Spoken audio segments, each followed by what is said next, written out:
ICC champions trophy Pakistani Shaheen Kiwis पर झपट पड़े हैं। न्यूजीलैंड की दूसरी विकेट 40 रन पर गिर चुकी है। पहली विकेट डेविन कॉनवे की गिरी जो कि अबरार अहमद की बॉल पर बोल्ड हुए, जबकि दूसरी विकेट केन विलियमसन की हुई और वो नसीम शाह की गेंद पर मोहम्मद रिजवान के हाथों कैच आउट हो गए। यूं पाकिस्तान की जानिब से 2 शिकार कर लिए गए हैं। कीवीज के 40 रन पर 2 खिलाड़ी आउट हो चुके। न्यूजीलैंड के इब्तिदाई मैच है चैंपियंस ट्रॉफी का। पाकिस्तान की जानिब से टॉस जीतकर पहले बॉलिंग का फैसला किया गया है और अब पाकिस्तानी बॉलर्स इस फैसले को दुरुस्त साबित कर रहे हैं। न्यूजीलैंड की दूसरी विकेट 40 रन पर गिर चुकी है। अबरार अहमद ने 1 विकेट हासिल की है, जबकि दूसरी विकेट नसीम शाह ने हासिल की है। यह के बाद दीगरे 2 पाकिस्तानी टीम को ब्रेक थ्रू मिले हैं। पहले डेविन कॉनवे को अबरार अहमद ने 10 रन पर बोल्ड कर दिया, जबकि केन विलियमसन सिर्फ 1 रन बनाकर पवेलियन लौट गए। मैच से कबल पाकिस्तान के बल्लेबाज बाबर आजम और नसीम शाह की जानिब से खास तौर पर यह कहा गया था कि केन विलियमसन और डैरल मिचेल अहम तरीन खिलाड़ी होंगे, इन पर हम नजर रखेंगे और ऐसा ही हुआ। केन विलियमसन को पाकिस्तानी टीम आउट करने में कामयाब हो गई है। इसी हवाले से बात कर लेते हैं। हमारे साथ मौजूद हैं डॉन न्यूज के नुमाइंदे इमरान सिद्दीक। इमरान, क्या तफसीलात हैं? माफ कीजिएगा, अब्दुल गफ्फार ने ज्वाइन किया है हमें। अब्दुल गफ्फार, क्या तफसीलात हैं? 2 खिलाड़ियों को पवेलियन की राह दिखा दी है पाकिस्तानी बॉलर्स ने।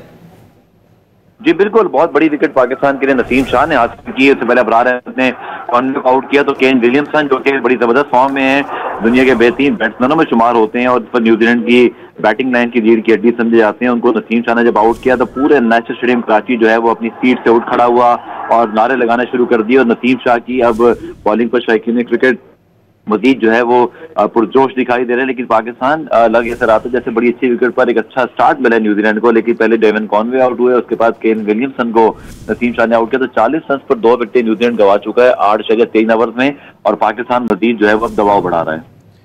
अच्छा गफ्फार, मैच से कबल हमने देखा था कि नसीम शाह की जानिब से कहा गया था कि केन विलियमसन और इसके अलावा उन्होंने डैरल मिचेल के ऊपर कहा था कि नजर रखेंगे और वो कामयाब हुए केन विलियमसन की अहम विकेट लेने पर, क्योंकि अगर केन विलियमसन रुकते विकेट पर तो ज्यादा रन करने में कामयाब हो सकती थी न्यूजीलैंड की टीम।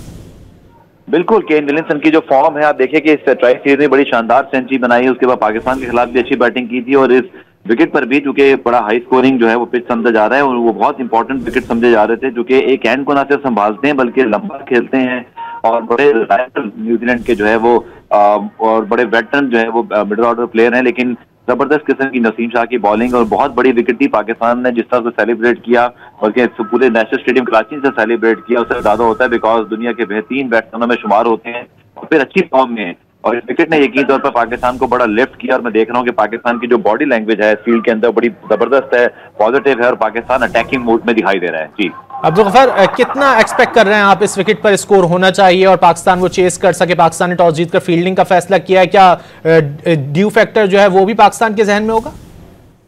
बिल्कुल है। और इसी तरह मैं देख रहा था कि मैथ्यू हेडन और जब वादेद खान के साथ मिलकर जब वो पिच रिपोर्ट कर रहे थे तो उन्होंने ये कहा कि इसके ब्रीज जरूर है ग्राउंड के अंदर, लेकिन बहुत फास्ट आउट फील्ड है, बहुत अच्छी जो है वो विकेट दिखाई दे रहा है, बैटिंग के लिए बड़ी साजगार है। और यकीन तौर पर जो पास रिकॉर्ड अगर हम ट्राई सीरीज का देखें और इस विकेट पर चूंकि 354 रन जो है वो पाकिस्तान ने किए, तो न्यूजीलैंड का पहला हदफ पर ये होगा कि वो 300 के आसपास रन जरूर करें, जबकि पाकिस्तान की कोशिश होगी कि पाकिस्तान उनको यकीन तौर पर तकरीबन मेरा जहां तक ख्याल है 270-80 के अंदर जो है वो रिस्ट्रिक्ट करे। लेकिन 2 विकेट गिरने के बाद अब न्यूजीलैंड की टीम थोड़ा सा बैकफुट पर है, पाकिस्तान के पास अच्छा मौका है कि यहाँ पर मजीद दबाव बढ़ाए। आई थिंक सबसे बड़ी चीज जो है वो ये है कि ट्राई सीरीज में जो रन बने थे वो एक अलग माइंडसेट से क्रिकेट खेली जा रही थी। ये चैंपियंस ट्रॉफी पहला मैच, प्रेशर, पाकिस्तान का होम ग्राउंड के अंदर जो जोशो बलबला दिखाई दे रहा है तमाशाइयों का, पाकिस्तान टीम का एक डिफरेंट एटमॉस्फेयर बन गया और जिस विकेट पर मुझे लग रहा है कि ज्यादा कंपेटिटिव क्रिकेट जो है वो आज खेली जाएगी और जो जितने न्यूजीलैंड बनाएगा और फिर पाकिस्तान को जब चेस करने होंगे, आई थिंक दोनों ही बड़ी चैलेंजिंग और कंपेटिटिव जो है वो मुझे क्रिकेट मैं एक्सपेक्ट कर रहा हूँ मजीद। अच्छा गफ्फार, हमने इब्तिदा में देखा कि थोड़े तेज रन बनाए गए न्यूजीलैंड के बल्लेबाजों की जानिब से, लेकिन फिर हमने देखा कि एकदम इंट्रोड्यूस करवा दिया गया अबरार अहमद को, तो बड़ा अच्छा रहा। और स्पिनर्स का किस तरह देख रहे हैं आप किरदार इस पिच पर? बिल्कुल, अबरार अहमद पाकिस्तान के मेन स्पिनर हैं और उनके अलावा पाकिस्तान के पास खुशदिल शाह और सलमान अली आगा की सूरत में 2 सपोर्ट स्पिनर मौजूद हैं और सब यही बात कर रहे थे कि मेन स्पिनर अगर परफॉर्म करेगा और आई थिंक जो उन्होंने शानदार आगाज किया है, ना सिर्फ इस मैच में बल्कि अगर आप चैंपियंस ट्रॉफी की शुरुआत भी समझे उनकी तरफ से, तो बहुत ही जबरदस्त बॉलिंग की और बहुत ही अच्छी विकेट लेकर दी पाकिस्तान को डेवन कॉनवे की, जो कि अच्छे रिदम में जो है वो विल यंग के साथ दिखाई देते ओपनिंग पार्टनरशिप में। लेकिन हमने देखा कि अबरार की विकेट के बाद नसीम शाह ने जो है वो, आप देखेंगे रिजवान ने उनके ऊपर जो है स्लिप भी ली हुई थी, अभी भी स्लिप जो है वो अबरार की बॉलिंग पर ली हुई है जब यंग बॉल बैटिंग कर रहे हैं। तो रिजवान की भी अटैकिंग माइंडसेट है, ये तब होता है जब आपको बॉलर की तरफ से रिस्पांस मिले, अच्छी आपको लाइन मिले। पाकिस्तान ने 2 ब्रेक थ्रू हासिल कर लिए हैं। न्यूजीलैंड के 9 ओवर्स में 45 रन पर 2 खिलाड़ी पवेलियन लौट चुके हैं। अब्दुल गफ्फार हमसे गुफ्तगू कर रहे थे, बहुत शुक्रिया।